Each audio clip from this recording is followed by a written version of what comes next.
Welcome back to the Recruiting Podcast. I'm your host, Travis Yates, and we talk all things public safety recruiting here on the show. We think we're probably the only one that exists that does that. That's why it's important that you listen.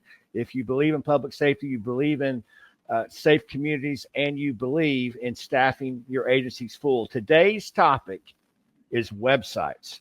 Now, we see a lot of fancy websites. We see a lot of visual websites, a lot of money being spent on websites. Pretty much most major agencies all have their fancy recruiting website. Usually it says jointhisdepartment.com or whatever.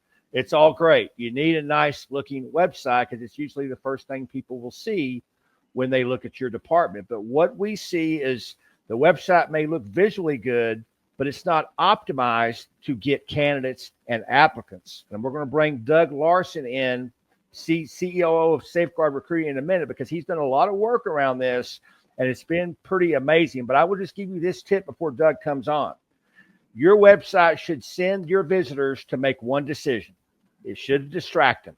As soon as they go on that website, you should be doing everything you can to grab who they are. Because remember, website traffic is just that, website traffic.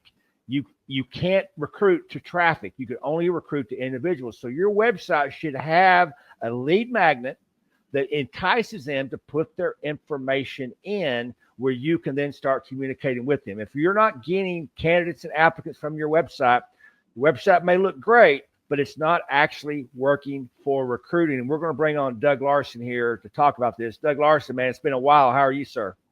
Doing great.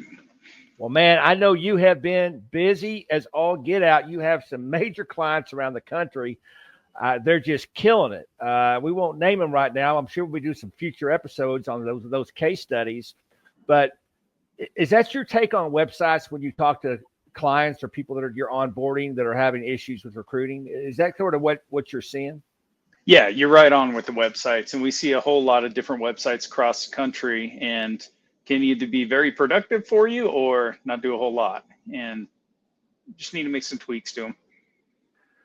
So you brought on Asheville, North Carolina. I think you're in year 2 with them. And, I love their website. They had a great website. And I was shocked when they told you that they had only converted 2 people in 2 years to actual names, meaning this website had been up for 2 years.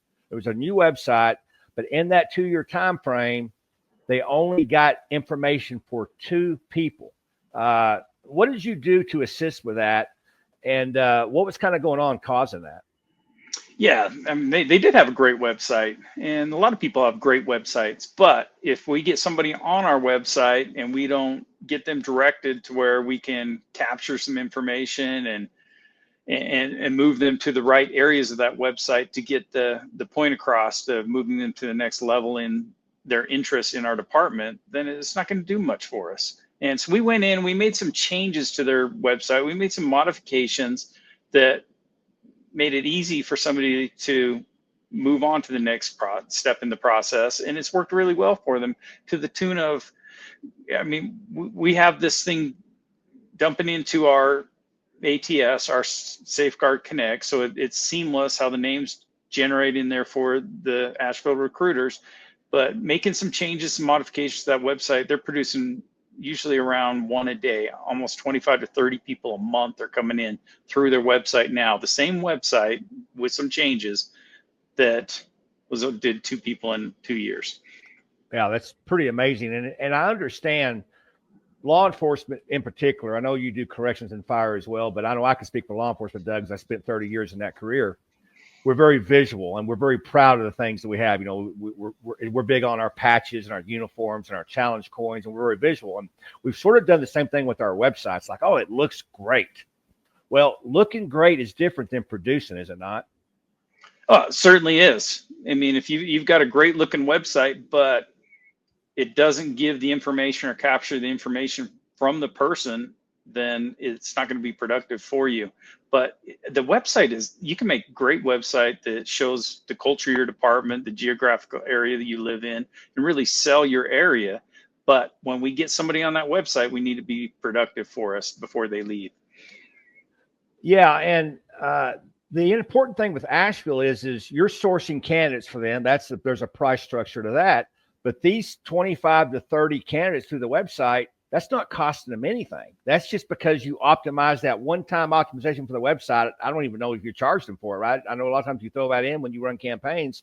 So they're getting 25 or 30 people they would have never had, and they'll keep those 25 or 30 even when you guys aren't working with them anymore. I mean, they've been a long-term client with you, so I'm not sure they're leaving anytime soon. They've been very successful. And while we're on that topic, tell us about Asheville. What's their success look like since you came on board?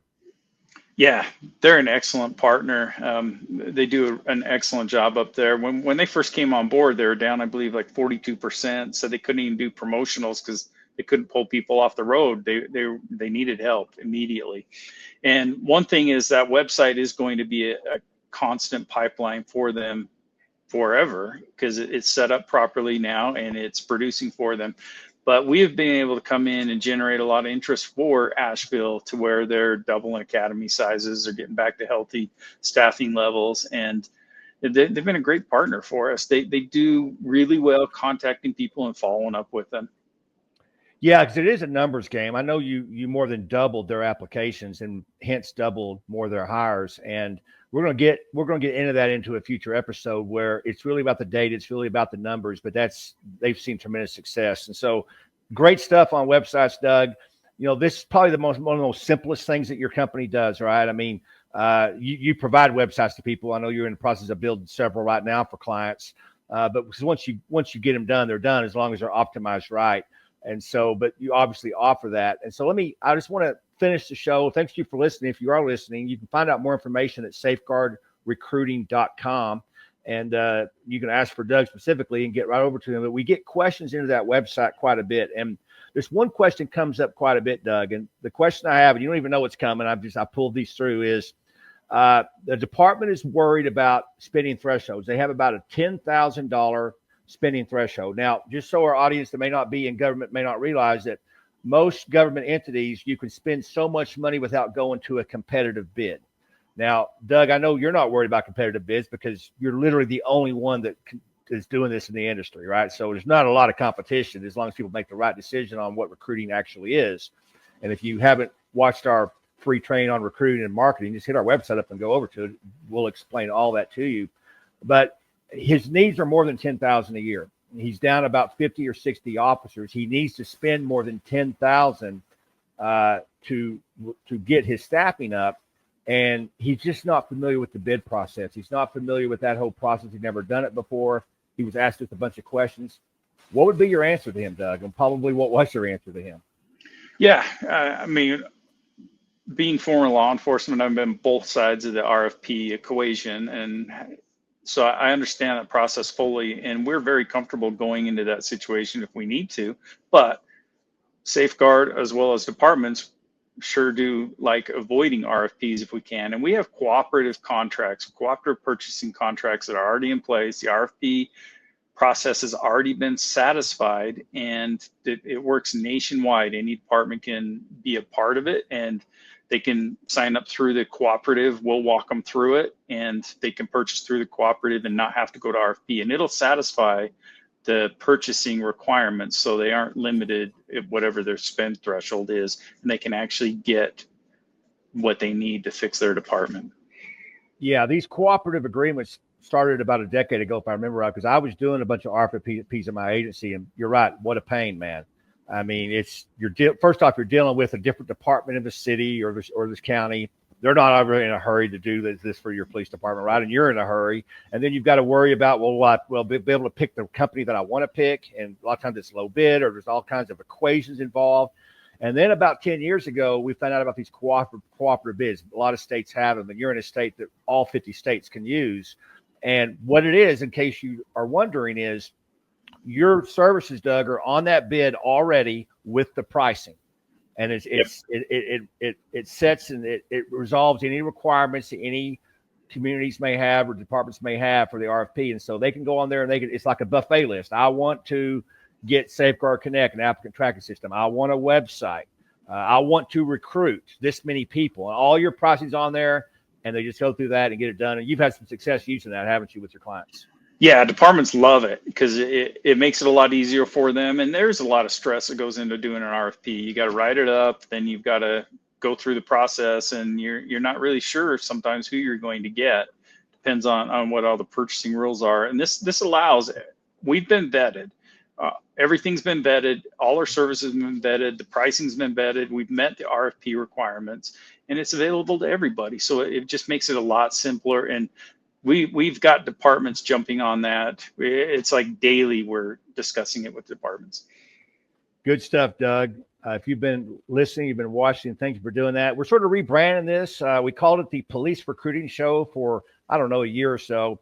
So we're trying to get in the podcast space. It's going to be on all the podcast platforms. So we're going to call it something podcast. All right. We're going to figure it out. If you have any names for us, send them our way. Reach us through safeguardrecruiting.com. If there's anything we can do for you, please let us know. Let's get your agency staffed up. Thank you, Doug Larson, and thank you for listening.